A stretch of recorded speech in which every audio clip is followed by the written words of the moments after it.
Hare Krishna. Hare Krishna. Welcome back to Bhagavatam Bites. It's raining outside, so we're biting inside today. Yeah, they put on the weather app, severe weather warning thunderstorm. I wanted to go for a run. Okay, so we're running to Krishna. Okay, reading from the Bhagavatam, where are we? Canto 3, chapter 29, text 29. If you're into numerology, that might mean something. Well, 3:29:29. Alright. Om Namo Bhagavate Vasudevaya. Om Namo Bhagavate Vasudevaya. Om Namo Bhagavate Vasudevaya. Then we didn't think. Alright, text 29. Among the living entities who have developed sense perception, those who have developed the sense of taste are better than those who have developed only the sense of touch. Better than them are those who have developed the sense of smell, and better still are those who have developed the sense of hearing. Purport. Although Westerners accept that Darwin first expounded the doctrine of evolution, the science of anthropology is not new. The development of the evolutionary process was known long before them from the Bhagavatam, which was written 5,000 years ago. There are records of the statements of Kapila Muni, who was present almost in the beginning of the creation. This knowledge has existed since the Vedic time, and all these sequences are disclosed in Vedic literature. The theory of gradual evolution or anthropology is not new to the Vedas.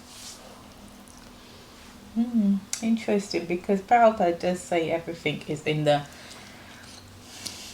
Vedas, so I guess this philosophy should also be coming from the Vedas.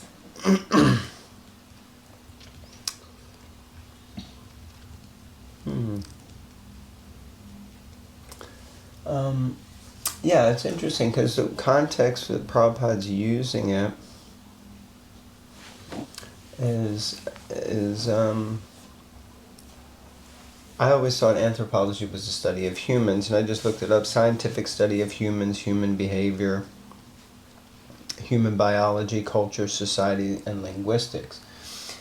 But it sounds like it's being used here to describe the study of, I guess, it's connected in that way that it's the study of the evolution of human species, like that. So, yeah, I guess it's somehow connected. Yeah, just interesting. Okay. Yeah, and I think on the course that I do, the 5 topics of Bhagavad Gita, which, by the way, if you don't know, there's an online course called 5 Topics of Bhagavad Gita, which is on the Bhakti portal, and you can search that out. But on that, we discuss about the principle of reincarnation, and there we discuss that from the Padma Purana, there's clear explanation of the spiritual evolution of the soul, which has been there for thousands or hundreds of thousands of years. So none of this kind of idea is new. Prabhupada often said that Darwin got his ideas ultimately from Vedic knowledge, so like that. But he just kind of perverted it a little bit by saying that humans came from an evolution of a specific animals. But the Padma Purana and the Vedic literature explains that no, all these 8,400,000 species of life have all been existing from the beginning. It's not that necessarily one developed from another. So carry on. Yes. It is said here that amongst the trees there are also evolutionary processes. The different kinds of trees have touch perception. It is said that better than the trees are the fish because fish have developed the sense of taste. This is interesting because I've always understood in our chain of species, plants were higher than aquatics. Interesting. So, better than the fish are the bees, who have developed the sense of smell. And better than them are the serpents, because serpents have developed the sense of hearing. In the darkness of night, a snake can find its eatables simply by hearing the frog's very pleasant cry. The snake can understand there is a frog, and he captures the frog simply because of its sound vibration. This example is sometimes given for persons who vibrate sounds simply for death. One may have a very nice tongue, but tongue that can vibrate sound like the frogs, but that kind of vibration is simply calling death. The best use of the tongue and of sound vibration is to chant Hare Krishna, Hare Krishna, Krishna Krishna, Hare Hare, Hare Rama, Rama Rama, Hare Hare. That will protect one from the hands of cruel death. So, yeah, some very important points.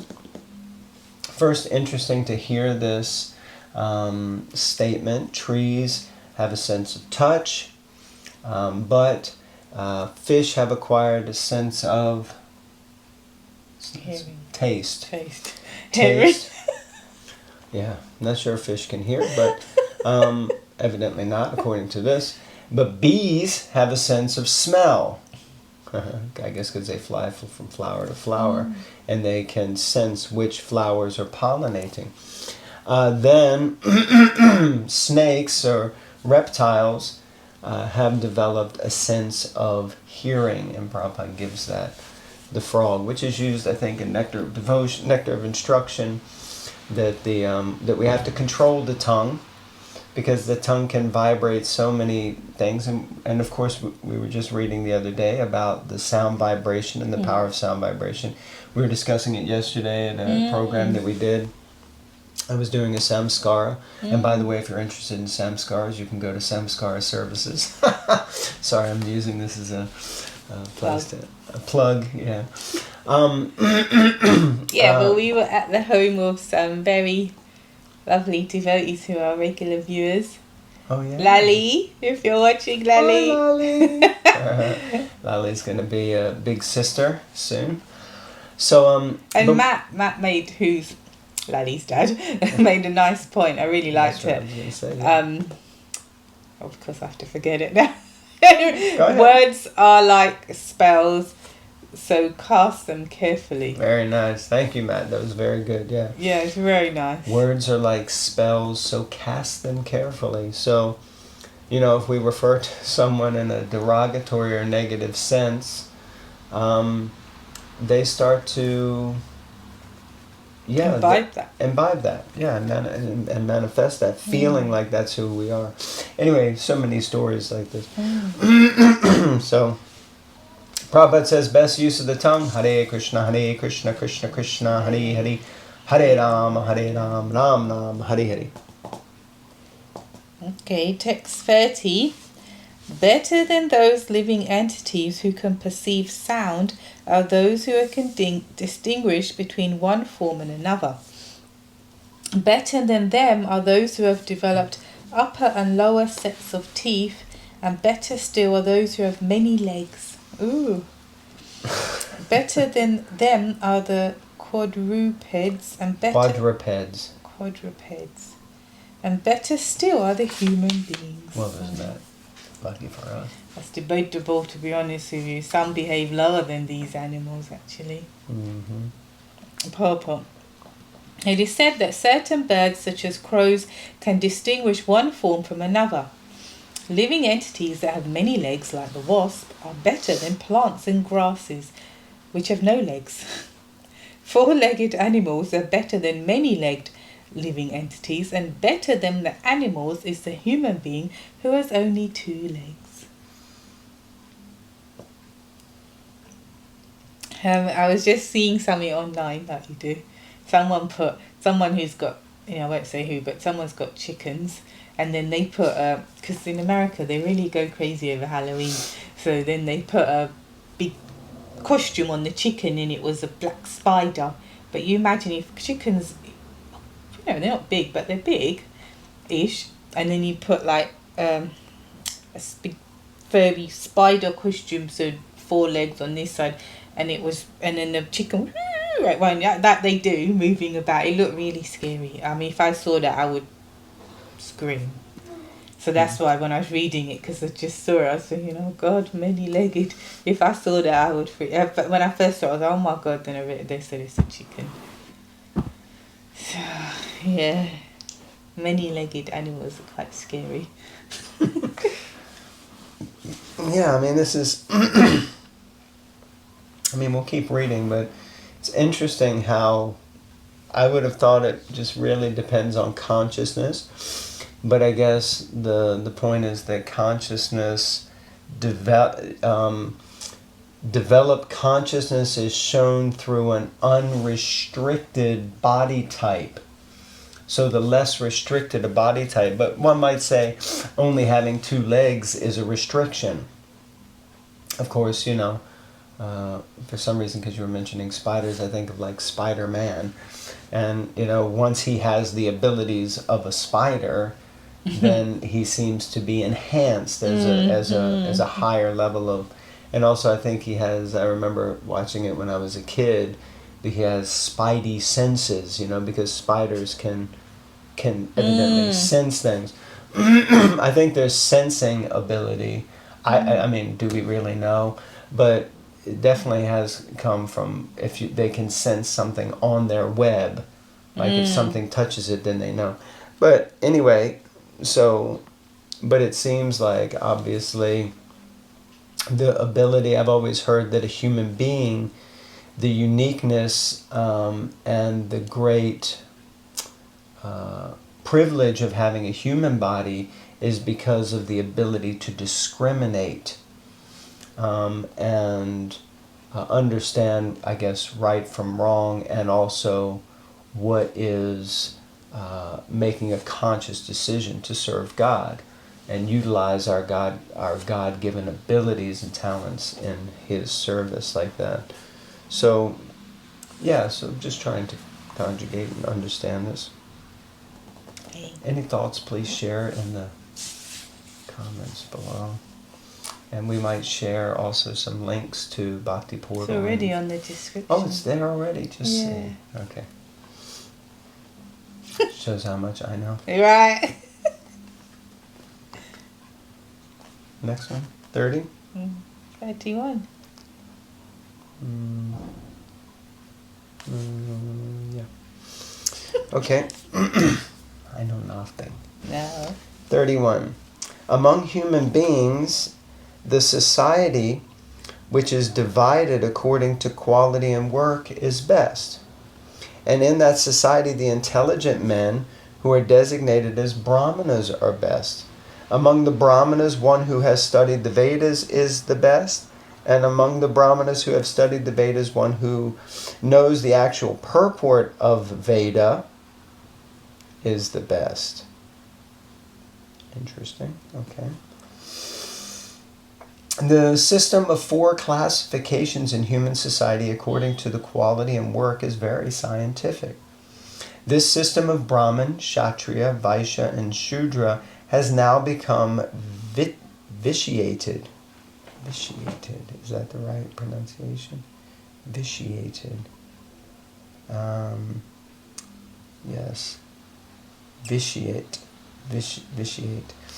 It's a verb to spoil or impair the quality or efficiency of. So it has become basically disabled or impaired. As the present caste system in India, but it appears that this system has been current a very long time since it is mentioned in Srimad Bhagavatam and Bhagavad Gita. Unless there is such a division of the social orders in human society, including the intelligent class, the martial class, the mercantile class, and the laborer class, there is always confusion as to who is to work for what purpose. A person trained to the stage of understanding the absolute truth is a Brahmana. And when such a Brahmana is Vedagya, he understands the purpose of Veda. The purpose of Veda is to understand the absolute. One who understands the absolute truth in three phases, namely Brahman, Paramatma, and Bhagavan, and who understands the term Bhagavan to mean the Supreme Personality of Godhead, is considered to be the best of the Brahmanas, or a Vaishnava. There you go. So I guess that works out perfectly for all of you out there who are devotees, because if you're a devotee of Krishna, then you're a Vaishnava, and that's the highest level of human life. Highest level of all species of life. Why is that? Because we understand the goal and purpose of life and are trying our best to act in accordance with it. It's quite simple. It's not something, I'm better because of this, or better because I've got money, better because I've got more intelligence, better because I'm more beautiful or more famous. It's nothing to do with that. It's actually, and it doesn't matter whatever, in one sense, material situation, although it mentions the Varnashram system, but a common sweeper in the street, a sort of Shudra type of laborer class person, if they're conscious of Krishna and they're just simply trying to sweep the street and serve Krishna, like, there's one wonderful devotee that we know, we see him often, that he's actually a street sweeper, but he's a devotee, and he's a sincere, humble, serious, wonderful devotee. And, I'm pretty clear that he's, also thinking, okay, Londonishwar, the Lord of London, these are his streets, let me clean his streets for him.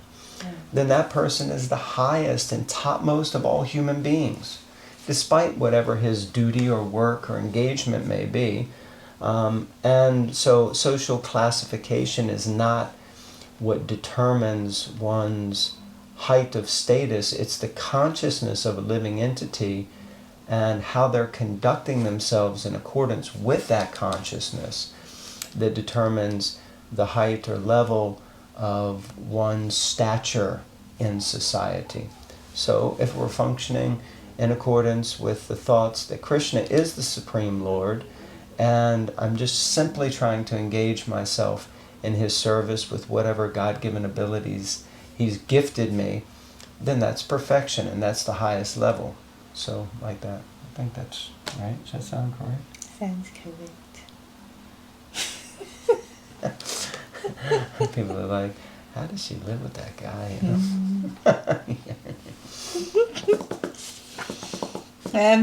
One more. What would the next one be? 31? No, it'd be 32. Let's save it for a rainy day. It is a rainy day today, but okay. As you like, I don't mind. No problem. Thank you, everyone. Thank you for tuning in. And please like, comment, share, subscribe. And subscribe. Yeah, please tell other people to subscribe. Come on, share Bhagavatam Bites with others. Thank you very much. Hare Krishna. Hare Krishna.